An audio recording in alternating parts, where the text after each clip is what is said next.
আলাইকুম এভরিওয়ান। তোমরা সবাই কেমন আছো? আশা করি তোমরা সবাই ভালো আছো। আমাকে তো চেনোই আশা করি। তো আজকে ক্লাস তোমাদেরকে আমি স্বাগতম জানাচ্ছি।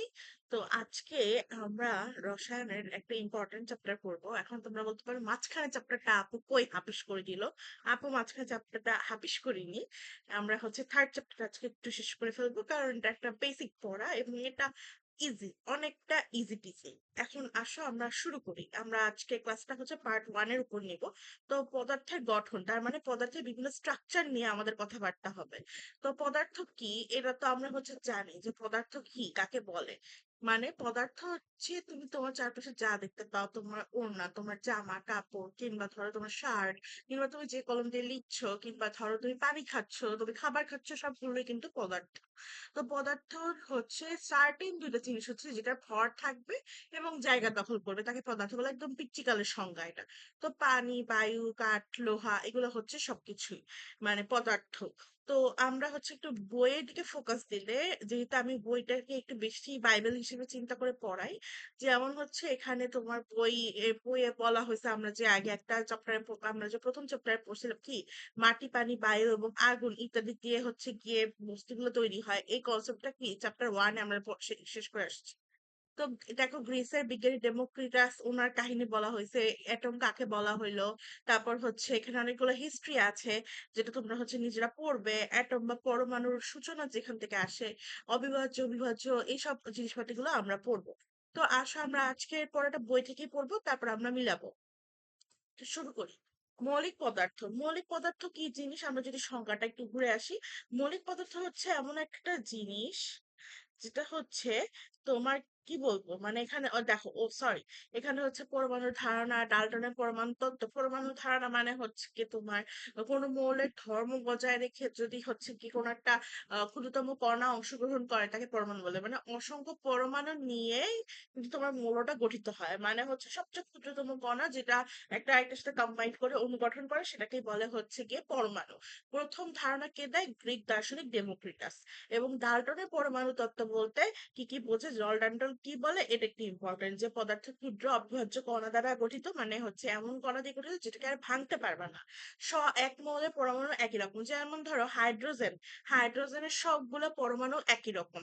ভিন্ন মৌল যেমন ধরো হাইড্রোজেন গ্যাস আর ক্লোরিন গ্যাস, দুইটার পরমাণু ডিফারেন্ট। কারণ চিন্তা করে দেখো, হাইড্রোজেনে আমাদের কয়টা ইলেকট্রন থাকে? এক।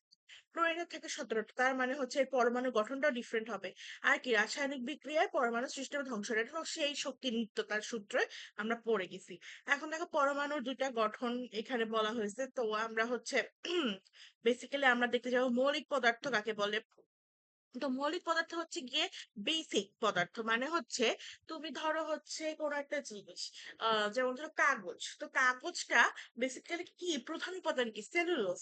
সেলুলোজ দিয়ে গঠিত সবগুলা কিন্তু। তো তার মানে কি, এটা একটা মৌলিক কম্পাউন্ড। বা যেমন ধরো গিয়ে হাইড্রোজেন গ্যাস কিভাবে গঠিত হচ্ছে, একটা হাইড্রোজেনের সাথে আরেকটা হাইড্রোজেন অনু সরি পরমাণু যুক্ত হয়ে H2 গ্যাস তৈরি হচ্ছে, তাই না? H+H, H2 একটা গ্যাস কম্পাউন্ড। তো এটা তৈরি হচ্ছে, তার মানে কি, এটা একটা মৌলিক পদার্থ। তার মানে এখানে একই ধরনের পদার্থই তুমি একই ধরনের পরমাণু পাচ্ছ, একই কনফিগারেশনের পরমাণু পাচ্ছ। তো দেখো, এখানে একটা সংজ্ঞা দেওয়া আছে, যে পদার্থকে ভাঙলে সে পদার্থ ছাড়া আর কোনো পদার্থ পাবা না, সেটা মৌলিক পদার্থ বা মৌল বলে। তো কয়েকটা মৌলের উদাহরণ দেওয়া আছে। নাইট্রোজেন, যেটার ইলেকট্রন বিন্যাস 7। তারপর ফসফরাস 15। কার্বন গিয়ে 6। অক্সিজেন 8। হিলিয়াম 2। আমরা এগুলো মুখস্থ করি কিভাবে? হাই হিলি বে পোকা, নাই অক্সিজেন ফ্লোরিন। তারপর sodium, magnesium, aluminium, silicon, phosphorus, sulphur, chlorine, argon. আমরা মোটামুটি 30টা পর্যন্ত তোমার কলেজ লেভেল, স্কুল লেভেল পর্যন্ত লাগে। 30টা, 30টা নাম একদম তারা মুখস্থ করে ফেলতে পারলে খুব ভালো। তো এখানে helium, calcium 20, argon 18, magnesium 12, sulphur ১৬ ইত্যাদি। এই পর্যন্ত কয়টা মৌল আবিষ্কৃত হয়েছে? ১১৮টা মৌল। তার মধ্যে ৯৮টা মৌল হচ্ছে তুমি প্রকৃতি থেকে পেয়ে যাচ্ছ। আর কয়েকটা মৌল হচ্ছে কি গবেষণাগারে কৃত্রিমভাবে তৈরি করা হয়েছে। এগুলোকে কৃত্রিম মৌল বলে। ইম্পর্টেন্ট একটা তথ্য, মানব শরীরে মোট ২৬ ধরনের ভিন্ন ভিন্ন মৌল আছে। এমসিকিউর জন্য ইম্পর্টেন্ট। এখন দেখো, একটা মৌলিক পদার্থ এক্স আর একটা মৌলিক পদার্থ ওয়াই মিলে তৈরি করতেছে জেড, তাই না? ধরো আমরা লিখলাম একটা মৌলিক পদার্থ হচ্ছে এক্স আর একটা মৌলিক পদার্থ হচ্ছে ওয়াই, তৈরি করলো জেড। বা ধরো হচ্ছে একটা হাইড্রোজেন গ্যাস অক্সিজেন গ্যাসের সাথে মিললো, মিলে তৈরি করলো আমাদের জীবন, অর্থাৎ H2O। তাহলে পানি H2O যেটা লিকুইড স্টেটে থাকে। এখন আসলে আমরা একটু সমতাকরণ করি, এখানে দুইটা অক্সিজেন হইলে এখানে আমরা টু দিয়ে দিই, 2H2, চারটা অক্সিজেন, চারটা হাইড্রোজেন, দুইটা অক্সিজেন। তো আমরা যদি সমতাকরণ করি তাহলে এটা মিলেছে। তো দেখো এখানে হাইড্রোজেন কিন্তু একটা ইটসেলফ মৌলিক পদার্থ, অক্সিজেনও কিন্তু একটা মৌলিক পদার্থ, দুইটা মিলে যে পানি ফর্ম করতেছে এটা কিন্তু যৌগিক পদার্থ। তো তুমি অবশ্যই জানো যে মৌলিক পদার্থকে ভাঙলে তুমি শুধুমাত্র ওই পদার্থই পাবা, মানে আমাকে ভাঙলে বা মাইশাকে ভাঙলে তুমি শুধু মাইশা কম্পাউন্ডই পাবা। ঠিক আছে, তো আমি এটাই বলতে চাচ্ছি। কিন্তু পানিকে যদি ভাঙা হয় তাহলে দেখবা কি দুইটা ভিন্ন মৌল হাইড্রোজেন এবং অক্সিজেন পাওয়া যাবে। আবার লেখার চকের সংকেত কি আমাকে কমেন্ট করে জানাও, বা হচ্ছে কি নিজে নিজে একটু চিন্তা করো তো চকের সংকেত কি। তো চককে তুমি ভাঙলে ক্যালসিয়াম পাবা, কার্বন পাবা, অক্সিজেন পাবা, এই তিন ধরনের মৌল পাবা। ঠিক আছে। আর যে সকল পদার্থকে ভাঙলে দুই বা দুইয়ের অধিক মৌল পাওয়া যায় তাকে যৌগ বা যৌগিক পদার্থ বলে। ইম্পর্টেন্ট, খুব ইম্পর্টেন্ট। এই যে যেটা বললাম দুই বা ততোধিক দিয়ে তৈরি হয়েছে, মানে কখনো একটা প্রকারের মৌল দিয়ে যৌগিক পদার্থ তৈরি করা সম্ভব না। তোমার দুই ধরনের সর্বনিম্ন দুই ধরনের মৌল থাকাই লাগবে। আচ্ছা, তো আমি যেটা বলছিলাম চকের সংকেত হচ্ছে ক্যালসিয়াম কার্বনেট। ওকে। যৌগের মধ্যে মৌলসমূহের সংখ্যার অনুপাত সবসময় একই থাকে। যেমন যেখান থেকে পানির নমুনা সংগ্রহ করা হোক না কেন, রাসায়নিকভাবে বিশ্লেষণ করা হলে, মানে তুমি যদি বরফ থেকে কালেক্ট করো কিংবা ধরো হচ্ছে অন্য কোথাও থেকে কালেক্ট করো এবং ব্যাপার থেকে কালেক্ট করো, তাহলেও পানির সংকেত হাইড্রোজেন অক্সিজেন অনুপাত থাকবে 2:1, কারণ হচ্ছে দুইটা হাইড্রোজেন আর একটা অক্সিজেন ইনভলভ এখানে। তো এখানে অনুপাতটা হবে সবসময় 2:1। যৌগের ধর্মটা কি বলতো? যৌগের ধর্ম কিন্তু মৌলসমূহের ধর্মকে থেকে সম্পূর্ণ আলাদা। কেন বলতো? হাইড্রোজেনের একটা পার্টিকুলার ধর্ম আছে, অক্সিজেনের একটা পার্টিকুলার ধর্ম আছে। এইটার এটার ধর্ম পানির ধর্মের সাথে মিলবে না, বা একটা ডিফারেন্ট কম্পাউন্ড তৈরি করে ফেলছে, এর জন্য ধর্মটাই চেঞ্জ হয়ে যাবে। যেমন দেখো সাধারণ তাপমাত্রায় হাইড্রোজেন ও অক্সিজেন গ্যাসীয়, দেখছো আমি বলছিলাম যে দুটা গ্যাস, কিন্তু এদের থেকে উৎপন্ন যৌগ পানি সাধারণ তাপমাত্রায় তরল। আশা করি বুঝতে পারছো। এখান থেকে এমসিকিউজ গুলো দাগায় দেওয়া, এগুলো একটু পড়ো। এখন আসো আমরা একটু স্লাইড দেখে আসি।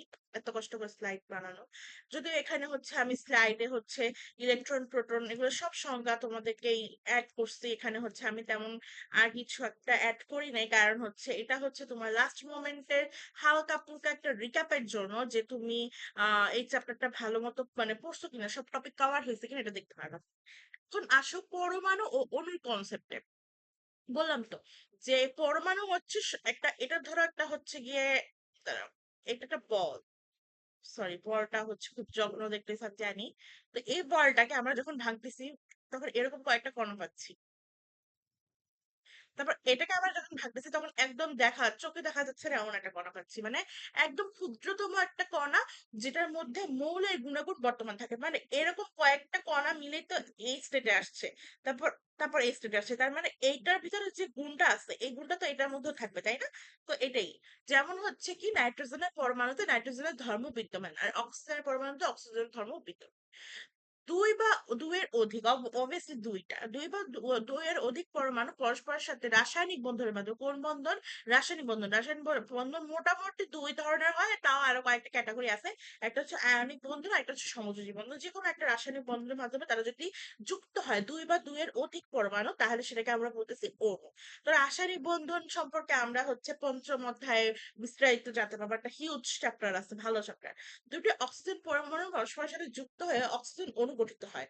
আবার একটি কার্বন পরমাণু দুটি অক্সিজেন পরমাণুর সাথে, একটা কার্বন পরমাণু যোগ হচ্ছে দুইটা অক্সিজেন পরমাণু। যোগ হয়ে হয় কি কার্বন ডাই অক্সাইড। তার মানে হচ্ছে কি দুইটার মধ্যে ডিফারেন্স আছে, এটা কিন্তু একই সাথে একটা যৌগিক পদার্থ হয়ে গেল, তাই না? আর একই সাথে কিন্তু এটা একটা অণু, carbon dioxide itself is a gas and a অণু। আবার অনেক সময় কার্বন ডাই অক্সাইড হচ্ছে তরল অবস্থায় পাওয়া যায়। একই মৌলের একাধিক পরমাণু পরস্পরের সাথে যুক্ত হলে তাকে মৌলের অণু বলে। মৌলের অণু মানে কি একই পরমাণু, যেমন ধরো এক্স এর সাথে এক্স প্লাস এক্স এভাবে করে অ্যাড হইলো, X2 হয়ে গেল, তাহলে সেটাকে আমরা বলতেছি মৌলের অণু। আর যেমন অক্সিজেন, আর যদি ভিন্ন ভিন্ন মৌলের পরমাণু যুক্ত হয় তাহলে সেটাকে আমরা বলতেছি যৌগের অণু। এই কনসেপ্টটা বোঝারই কথা, যেমন কার্বন ডাই অক্সাইড। এখন আসে মৌলের প্রতীক। এখন আমি এখানে যে মৌলের প্রতীক নিয়ে কিছু অ্যাড করছিলাম। মৌলের প্রতীক জিনিসটা হচ্ছে, এই যে মৌলের সংজ্ঞা আছে এখানে দেখো, মৌলের প্রতীক জিনিসটা হচ্ছে, যেমন ধরো তোমার নাম হচ্ছে, আমার নামই ধরো, আমার নাম হচ্ছে মাইশা, সরি,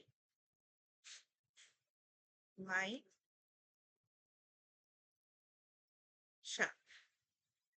আরেকজনের নাম হয়েছে গিয়ে নিতা। তাহলে আমাকে হচ্ছে কি বলা হইলো যে তোমার এত বড় নাম আমি ডাকতে পারবো না, এত বড় নাম মনেও রাখতে পারবো না, তাই আমি তোমাকে শুধু এম দিয়ে ডাকবো। তাহলে আমার প্রতীক হয়ে গেল এম, আমার চিহ্ন হয়ে গেল এম। নিটাকেও হচ্ছে এত বড় নামে কেউ ডাকতে পারবে না, তাই হলো এম। এখন মাইশার পরেও যদি কেউ থাকে মাহি বা মাহির, মাহি বলি, এখন মাহিকে কোন নামে ডাকা হবে তাইলে? এখানে এম, এম দিয়ে শুরু হলো, এখানে তোমার অলরেডি আমার নাম দিয়ে দেওয়া হয়েছে এম, ওকে তো আর এম দিতে পারতেছে না, তখন কি করলো যে ওর যে নাম তার সাথে পরের অক্ষরটা অ্যাড করে দিল, ওর সংকেত হয়ে গেল, প্রতীক হয়ে গেল হচ্ছে মা। তো এইভাবে করে আমরা সাধারণত প্রতীকগুলো সাজাই। এখন আমার জানতে হবে মৌলের ইংরেজি বা ল্যাটিন নাম। অনেক সময় ল্যাটিন নামটা নেওয়া হয় কেন, তুমি যদি দেখো যে আমাদের হিস্ট্রিতে, মানে ইংলিশের হিস্ট্রি কিংবা ধরো হচ্ছে কি বিভিন্ন ধরনের বৈজ্ঞানিক আবিষ্কারের হিস্ট্রিতে ল্যাটিনের ভূমিকাটা অনেক বেশি। ইভেন আমি যখন তোমাদের বায়োলজি পড়েছি ফার্স্ট চ্যাপ্টার, তখন তোমরা অনেকে বৈজ্ঞানিক নামকরণটা পড়ছো, তখন কি দেখছো ওখানে কিন্তু অনেক ল্যাটিন নাম আছে, তার মানে ল্যাটিন হিস্ট্রিক্যালি অনেক ইম্পর্টেন্ট। তো ল্যাটিন নামের সংক্ষিপ্ত রূপকে আমরা বলতেছি প্রতীক। প্রত্যেকটি মৌলকে সংক্ষেপে প্রকাশ করতে গেলে 50, 60, 10, 20। তো আমি যেটা বলতেছিলাম যে প্রত্যেকটা মৌলকে সংক্ষেপে প্রকাশ করতে তাদের আলাদা আলাদা প্রতীক ব্যবহার করতে হয়। মৌলের প্রতীক লিখতে কিছু নিয়ম আমাদের অনুসরণ করতে হয়, এই নিয়মগুলো তোমাদের জন্য জানা ইম্পর্টেন্ট। এখন দেখো নিয়মগুলো কি কি।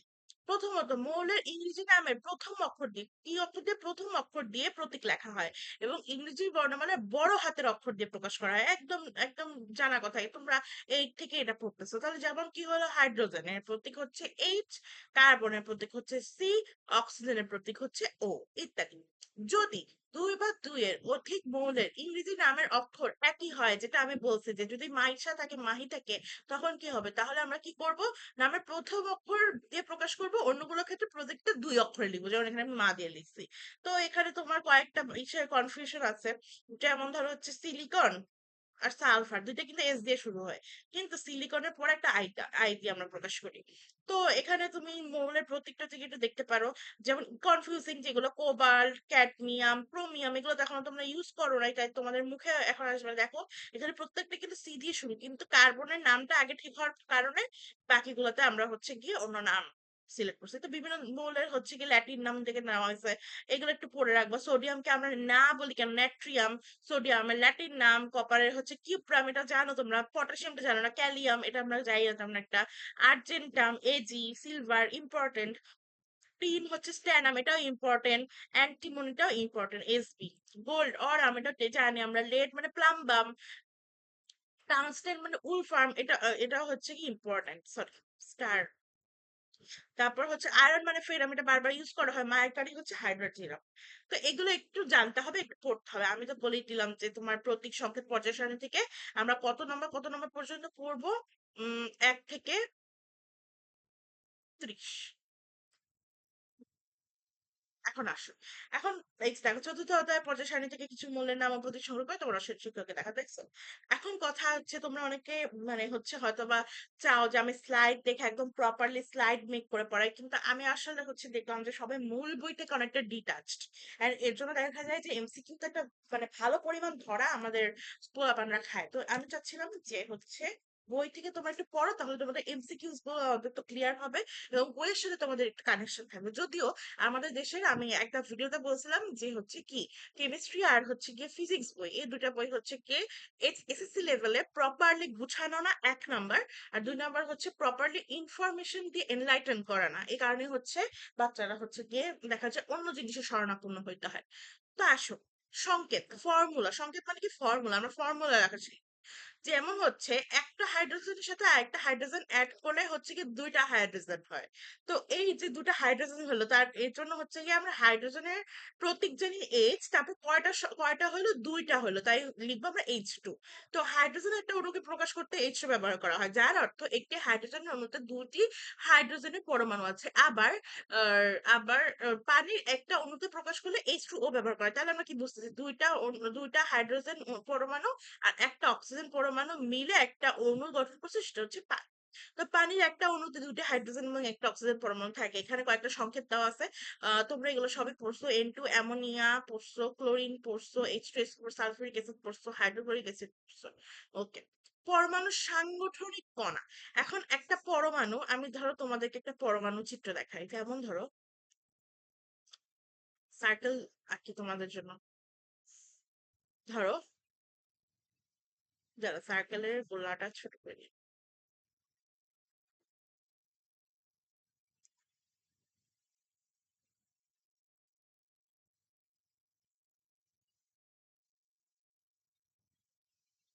খুবই প্রবলেমেটিক। ধরো এটা একটা সার্কেল, এটা একটা সার্কেল, দেখো। তো আমরা একটা সার্কেল আঁকলাম। তো এই সার্কেলটার ভিতরে একটা হচ্ছে গিয়ে নিউক্লিয়াস থাকবে, এই জায়গাটা কেন্দ্রে একটা নিউক্লিয়াস থাকবে। নিউক্লিয়াসে সবসময় থাকে হচ্ছে প্রোটন এবং নিউট্রন। নিউট্রন, এই প্রোটন আর নিউট্রনকে আমরা একসাথে মিলে বলি হচ্ছে ভর সংখ্যা বা অ্যাটমিক মাস। আবার দেখো, প্রত্যেকটা ইসের মধ্যে ইলেকট্রন ঘূর্ণন করে। যেমন ধরো আমরা এখানে হচ্ছে দুইটা ইলেকট্রন প্রথম কক্ষপথে, আমরা যখন KLMN এর পড়ি তখন হচ্ছে কি আমরা প্রথম কক্ষপথে দুইটা ইলেকট্রন, আর ধরো এখানে আরো দুটো ইলেকট্রন দিলাম। তাহলে এটার মূলের নাম কি হলো বলতো? Hydrogen, helium, lithium, beryllium, PE। তো বেরিলিয়াম পরমাণুর একটা চিত্র আমরা আঁকলাম, যদিও তোমাদের এটা পারার কথা আঁকতে। তো বেরিলিয়াম পরমাণুর ইলেকট্রন এখানে এই কেন্দ্রে থাকতেছে কি নিউক্লিয়াস, নিউক্লিয়াসের মধ্যে কি থাকে, প্রোটন এবং নিউট্রন। এই কেন্দ্রকে কেন্দ্র করে ঘোরে হচ্ছে ঘূর্ণায়মান কয়েকটা ইলেকট্রন। এই ইলেকট্রনের সাথে তোমার হচ্ছে কেন্দ্র, এই যে নিউক্লিয়াসের একটা কেন্দ্রমুখী আকর্ষণ বল হয়। এর জন্য এরা একটা একটা সাথে আবদ্ধ হয়ে থাকে, মানে হচ্ছে এরা মানে প্রপারলি ঘুরতে পারে, মানে এরা হচ্ছে কি কোনো গ্র্যাভিটির কারণে হচ্ছে কি খুলে নিচে পড়ে যায় না, কারণ এদের কেন্দ্রমুখী আকর্ষণ বলটা অনেক হাই। তো দেখো এখানে বলা হয়েছে কি, একমাত্র হাইড্রোজেন কণা ছাড়া সকল পদার্থের পরমাণু 3টি কণা দিয়ে তৈরি। কেন বলতো? হাইড্রোজেনের মধ্যে মাত্র ইলেকট্রন থাকে, তাই হচ্ছে ওর হচ্ছে 3টা মানে কণা থাকে না। যেমন হচ্ছে কি, একটা ইলেকট্রন থাকে, যদি একটা ইলেকট্রন থাকে তাহলে যে প্রোটনও থাকবে একটা, প্রোটনও হচ্ছে একটা, তাহলে হচ্ছে তোমার সমান সমান হয়ে গেল। তাহলে হইতেছে কি তোমার মানে নিউট্রন হচ্ছে কি তেমন একটা পাওয়া যায় না। তো ইলেকট্রন আর প্রোটনের সংখ্যা সমান, আমরা তো জানি 1 1। তাহলে তো তোমার হচ্ছে গিয়ে নিউট্রন পাবে কোথা থেকে, আর ভর সংখ্যা বা হবে কোথা থেকে? তো এর জন্য হচ্ছে গিয়ে এটা বলা হয়েছে। তো একমাত্র হাইড্রোজেন ছাড়া সকল পদার্থের পরমাণু হচ্ছে 3টা কণা দিয়ে তৈরি। সেটা কি? আর ও হ্যাঁ, ভর সংখ্যা হচ্ছে 1 4। হাইড্রোজেনের ভর সংখ্যা হচ্ছে 1। তো এই কারণে হচ্ছে কি 1 - 1 হয়ে 0 হয়ে যায়, নিউট্রন সংখ্যা 0 থাকে। তো তাহলে দেখো, একমাত্র হাইড্রোজেন ছাড়া সকল পদার্থের পরমাণু 3টা কণা দিয়ে তৈরি। সেটা কি কি? ইলেকট্রন, যেটা ঘোরে, আর নেগেটিভ চার্জ বলা, ইলেকট্রন হচ্ছে নেগেটিভ চার্জ, প্রোটন মানে হচ্ছে পজিটিভ চার্জ, এবং নিউট্রন হচ্ছে নিরপেক্ষ নিরপেক্ষতা মান। এই কণাগুলোকে পরমাণু সাংগঠনিক বা ফান্ডামেন্টাল কণা বলে, কোয়ার্কস, তারপর হচ্ছে কি আরো অনেক কিছু আছে আর কি, তোমরা পড়বা বড় ক্লাসে। তো দেখো, পরমাণু কেন্দ্রে বা নিউক্লিয়াসে প্রোটন এবং নিউট্রন থাকে এবং ইলেকট্রন নিউক্লিয়াসকে ঘিরে ঘুরতে থাকে। ওকে, পরমাণু কেন্দ্রে কি থাকে? নিউক্লিয়াসে প্রোটন আর নিউট্রন এবং ইলেকট্রন নিউক্লিয়াসকে ঘিরে ঘুরতে থাকে। ইলেকট্রন হচ্ছে পরমাণুর একটা মৌলিক কণিকা যার আধান বা চার্জ ঋণাত্মক বা নেগেটিভ। এই আমি বলে দিচ্ছি নেগেটিভ। এই আধানের পরিমাণ হচ্ছে -1.6 × 10⁻19 কুলম্ব। এটা হচ্ছে নেগেটিভে আছে। একে ইলেকট্রন প্রতীক দিয়ে প্রকাশ করা হয়। আমি খুব সরি, একটা দাগ পড়ে গেছে। একে আমরা ইলেকট্রন দিয়ে প্রকাশ করে থাকি। আচ্ছা, তারপর হচ্ছে একটি ইলেকট্রনের ভর হচ্ছে, এগুলো একদম মুখস্থ জিনিস, ভর হচ্ছে 9.11 ইন্টু 10⁻28 গ্রাম।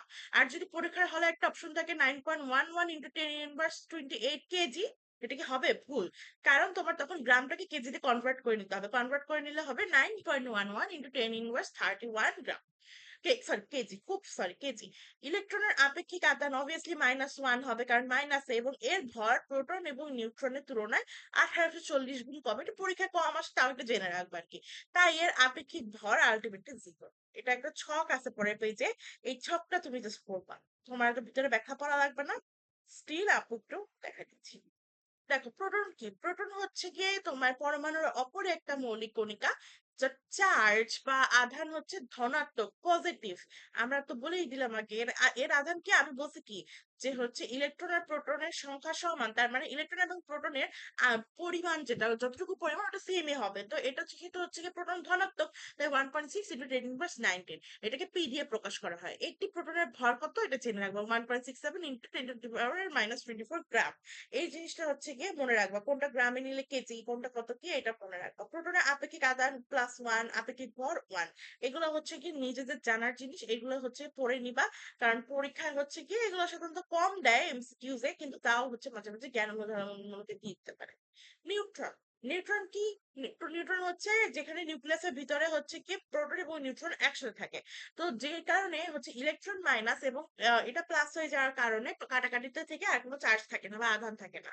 হাইড্রোজেন ছাড়া সকল মৌলের পরমাণুতে নিউট্রন আছে। হ্যাঁ, কারণ হাইড্রোজেনের ভর সংখ্যা হচ্ছে 1, আর হচ্ছে প্রোটন সংখ্যা 1। তাহলে 1 থেকে 1 মাইনাস করলে হবে।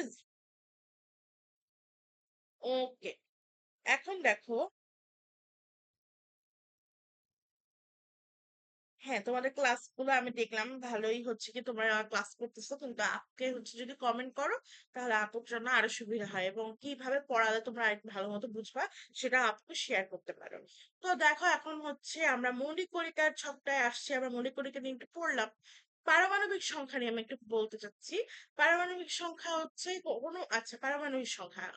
এখন দেখো, কোন একটা দাঁড়াও, মুছে নিই। একটা পরমাণু, আমরা এখন আরেকটা পরমাণু আঁকবো।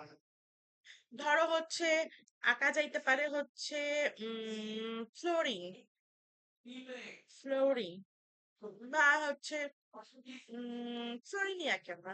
তাহলে এখানে হচ্ছে ভিতরের ভিতরেটা অ্যাভয়েড করতে পারো, যে ভিতরে হচ্ছে নিউক্লিয়াস এবং মানে নিউক্লিয়াস আছে, তা আমরা এখানে হচ্ছে দুইটা ইলেকট্রন, একটু ফুল ফুল ইলেকট্রন আছে দুইটা। তারপর হচ্ছে এখানে 7টা, 1, 2, 3, 4, 5, 6, একটা এক্সট্রা থাকে 7, তাই না? ফ্লোরিন। আমি কি ঠিক লিখছি? এখানে দুইটা, আর আছে এখানে হচ্ছে কি 1, 2, 3, 4, 5, 6, 7টা, 7 আর 2 9টা।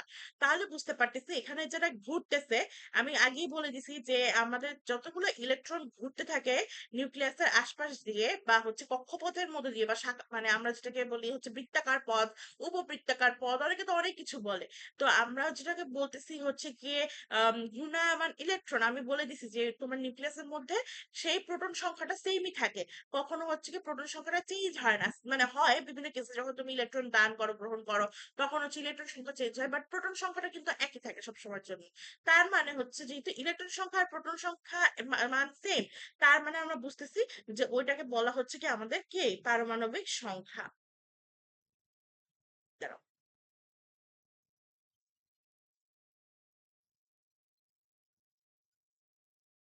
আসো। তো বললাম এখন মুছে যাচ্ছে না, আমি জানি না কেন। হিলিয়ামের একটি পরমাণু নিউক্লিয়াসে হচ্ছে দুইটা প্রোটন থাকে, অবভিয়াসলি হিলিয়ামের ইলেকট্রন সংখ্যা কয়টা? দুইটা। তার মানে প্রোটন থাকবে দুইটা।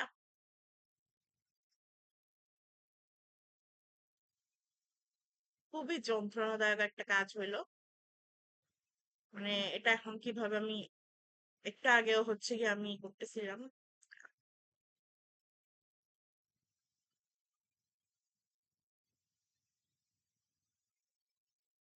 ফাইনালি আমি এটাকে সরাইতে পারলাম আর কি। তো তারপর হচ্ছে তোমার অক্সিজেনে আমাদের কি আছে, অক্সিজেনের মধ্যে আমাদের কয়টা এই প্রোটন, 8টা প্রোটন থাকে। তাই অক্সিজেনের পারমাণবিক সংখ্যা হচ্ছে কত, 8। আবার কোনো পরমাণুর পারমাণবিক সংখ্যা দ্বারা ওই পরমাণুকে চেনা যায়, যেমন তোমাকে মনে আইডি নাম্বার, যেমন ধরো আমার ছোটবেলায় আইডি নাম্বার ছিল হচ্ছে 106216 মেবি, আমি ভুলেও গেছি, তো ওটাও ছিল আমার আইডি নাম্বার, মানে ওটা দিয়ে আমাকে সার্চ করলেই পেয়ে যাওয়া যাইত। ঠিক তেমনই তোমাকে যদি কেউ বলে যে ধরো যে কোনো একটা মৌলের মানে মৌলের হচ্ছে পারমাণবিক সংখ্যা হচ্ছে 7, তাহলে তুমি কি বুঝবা, বুঝবা হচ্ছে গিয়ে ওটা হচ্ছে কে, নাইট্রোজেন। এটা হচ্ছে প্রত্যেকটার মানে হচ্ছে কি আইডি, আইডি, মানে তার মানে তোমাকে বুঝে নিতে হবে যে এটা কোনো চেঞ্জেস নেই, মানে ধরো অক্সিজেন আটই হয়েছে আর আজীবন আটই থাকবে। তো তুমি এটা বুঝতে পারছো আশা করি, যে পারমাণবিক সংখ্যা 1 হলে পরমাণুটা হবে হাইড্রোজেন, পারমাণবিক সংখ্যা 2 হলে এটা হবে হিলিয়াম, পারমাণবিক সংখ্যা 9 হলে সেটা হবে কি, ফ্লোরিন। অর্থাৎ পারমাণবিক সংখ্যা সহজেই কোনো সংখ্যায় কোনো এক পরমাণুর আসল পরিচয়। প্রোটন সংখ্যা বা পারমাণবিক সংখ্যাকে তুমি কি দিয়ে প্রকাশ করতে পারো, জেড দিয়ে। যেহেতু প্রত্যেকটা পরমাণু চার্জ নিরপেক্ষ, অর্থাৎ মোট চার্জ বা আধান শূন্য, তাই পরমাণুর নিউক্লিয়াসে যতটি প্রোটন থাকে, নিউক্লিয়াসের বাইরে ততটি ইলেকট্রন থাকে। যেহেতু কি আমাদের প্রত্যেকটা পরমাণু চার্জ নিরপেক্ষ, আমরা প্রত্যেকটা চার্জই হচ্ছে জিরো হয়ে যায়, কারণ হচ্ছে আপেক্ষিক আধান -1 হচ্ছে ইলেকট্রনের, আর প্রোটনের হচ্ছে কি +1, তাহলে মাইনাস আর +1 যদি থাকে, ভর সংখ্যা ধরো হচ্ছে গিয়ে জিরো হয়ে যায়, তাই নিউট্রন সংখ্যা জিরো হয়ে যায়। তার মানে হচ্ছে গিয়ে প্রত্যেকটা চার্জই নিরপেক্ষ, প্লাসে মাইনাসে হচ্ছে গিয়ে নিরপেক্ষ হয়ে যায়। তো তার মানে হচ্ছে সেম ইলেকট্রনই থাকে। ভর সংখ্যা, মাস নাম্বার, মাস নাম্বার মানে কি, প্রোটন এবং নিউট্রন সংখ্যার যোগফলকে ওই অনুর আমরা কি বলতেছি, ভর সংখ্যা বলতেছি। ভর সংখ্যাকে এ দিয়ে প্রকাশ করি আমরা। যেহেতু ভর সংখ্যা হচ্ছে প্রোটন সংখ্যা ও নিউট্রন সংখ্যার যোগফল, তাই ভর সংখ্যা থেকে প্রোটন সংখ্যা বিয়োগ করে নিউট্রন সংখ্যা পাওয়া যায়। একদম সিম্পল জিনিস, দেখো আমি লিখে দেখাই। যেমন হচ্ছে তোমার ভর সংখ্যা ইজ ইকুয়াল টু তোমার কেন্দ্রে থাকা নিউক্লিয়াসে প্রোটন সংখ্যা প্লাস নিউট্রন সংখ্যা। তাই যদি তুমি প্রোটন সংখ্যার মান বের করতে চাও, তাহলে তুমি কি করবা, এটার সাথে এটা মাইনাস করে দিবা, তাই না? আর যদি তুমি নিউট্রন সংখ্যা বের করতে চাও, তাহলে এটার সাথে এটা হচ্ছে গিয়ে মাইনাস করে দিবা। তো এটা সিম্পল জিনিস। যেমন সোডিয়ামের ভর সংখ্যা হচ্ছে 23, এইটাও একটু মনে রাখতে হবে যে 23 এবং প্রোটন সংখ্যা হচ্ছে 11, এর ফলে নিউট্রন সংখ্যা হচ্ছে 23 - 11 = 12। তো আর আরেকটা নিয়ম আছে, যে দেখো উপরে হচ্ছে কি বাম দিকের উপরে মৌলের নামের উপরে হচ্ছে ভর সংখ্যা লিখতে হয়, আর হচ্ছে পারমাণবিক সংখ্যা বা প্রোটন সংখ্যা লিখতে হয় একদম নিচে, মানে ওইটারই নিচ বরাবর লিখতে হয়, ওইভাবে এটাকে প্রকাশ করতে হয়, এটা ইন্টারন্যাশনাল সিস্টেম। এখন দেখো এটাকে সংক্ষিপ্ত প্রকাশ কিভাবে করছে, এটাকে সংক্ষিপ্ত প্রকাশ কিভাবে করছে, তো এটা বুঝতে পারো। এখন এটা তোমার জন্য হোমওয়ার্ক, যদিও হচ্ছে হোমওয়ার্কটা আমি করে দিতে পারি।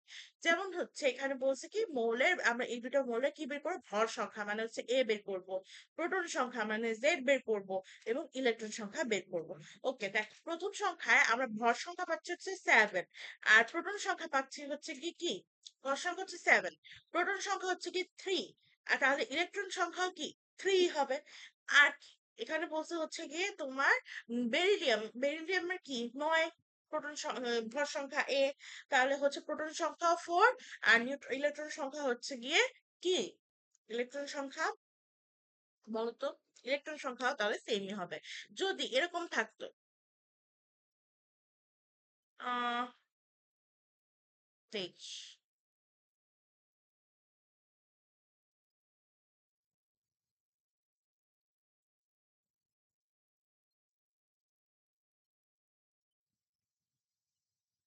তাহলে কি হতো, এখানে একটা ধনাত্মক চার্জ আছে, তার মানে কি করছে, এটা একটা ক্যাটায়ন। এই ক্যাটায়নটার হচ্ছে ইলেকট্রন আমরা ত্যাগ করে, মানে এখানে হচ্ছে কি পারমাণবিক সংখ্যা আমরা সবসময় সোডিয়ামে জানি কি 11, সে 11 থেকে একটা ইলেকট্রন সে ত্যাগ করে দিছে, তাহলে থাকলো হচ্ছে 10টা। এখানে হচ্ছে ইলেকট্রন 10টা হয়ে যাচ্ছে, কিন্তু প্রোটন কিন্তু হচ্ছে গিয়ে তোমার 11টাই থাকবে। কারণ হচ্ছে তোমার প্রোটন, প্রোটন থাকে নিউক্লিয়াসের মধ্যে, ও তো আর নিউক্লিয়াসের ভিতর থেকে কাউকে বের করে দিচ্ছে না, খালি বহিস্থ ইলেকট্রনটাকে সে মুক্ত করে দিচ্ছে, তাহলে তখন কিন্তু ইলেকট্রন সংখ্যার, প্রোটন সংখ্যার মধ্যে একটা চেঞ্জ চলে আসবে, যখন হচ্ছে রাসায়নিক বন্ধন কিংবা হচ্ছে গিয়ে জারণ বিজারণ বা ইলেকট্রন ত্যাগ গ্রহণের মতো ঘটনাগুলো ঘটবে। আশা করি বুঝতে পারছি। এখন আসো 11টা, যদিও হচ্ছে 11টা 15 বাজে, মানে তোমাদের সময় অনুসারে হচ্ছে কি আমাদের বেশিক্ষণ সময় নেই, তাহলে আমরা আজকে হচ্ছে গিয়ে একটু আগের পড়াগুলো রিক্যাপ করি। তাহলে আজকে আমরা কি কি পড়ছি বলতো, আমরা আজকে পড়ছি হচ্ছে ভৌগোলিক পদার্থ কাকে বলে। এটা নিয়ে জানলাম, যৌগিক পদার্থ কাকে বলে এটা নিয়ে জানলাম, ডাল্টনের মতবাদ নিয়ে জানলাম, অণুপরমাণু নিয়ে জানলাম, তারপর কি নিয়ে জানলাম, মৌলের প্রতীক, মৌলের সংকেত, তারপর কি পরমাণু কি কি নিয়ে গঠিত, ইলেকট্রন, প্রোটন, নিউট্রন, তারপর পারমাণবিক সংখ্যা কাকে বলে এটা নিয়ে জানলাম।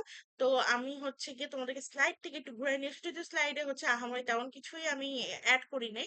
যেমন ইলেকট্রন, প্রোটন, নিউট্রন এগুলো সবই লেখা আছে, দেখো তোমরা দেখতে পারতেছো নিজেরাই, যে এখানে হচ্ছে কি আমি পদার্থ কাকে বলে, পদার্থের ক্ষুদ্রতম কণা, পরমাণু ধারণা, ডাল্টনের পরমাণু তত্ত্ব, পরমাণুর গঠন, প্রোটন, নিউট্রন, ইলেকট্রন, পরমাণুর চার্জ কাকে বলে, পারমাণবিক সংখ্যা কাকে বলে, তারপর কি এখানে ভর সংখ্যা, তারপর পরমাণুর প্রতীক কিভাবে আমরা প্রকাশ করে থাকি, এগুলো আমি সব একবার পড়াই গেছি। তাহলে নেক্সট ক্লাসে আমরা হচ্ছে গিয়ে পড়বো হচ্ছে কি বলতো, আমরা নেক্সট ক্লাসে পড়বো হচ্ছে তোমার রাদারফোর্ডের মতবাদ, বোরের মতবাদ, দুইটার সফলতা ব্যর্থতা এন্ড এভরিথিং।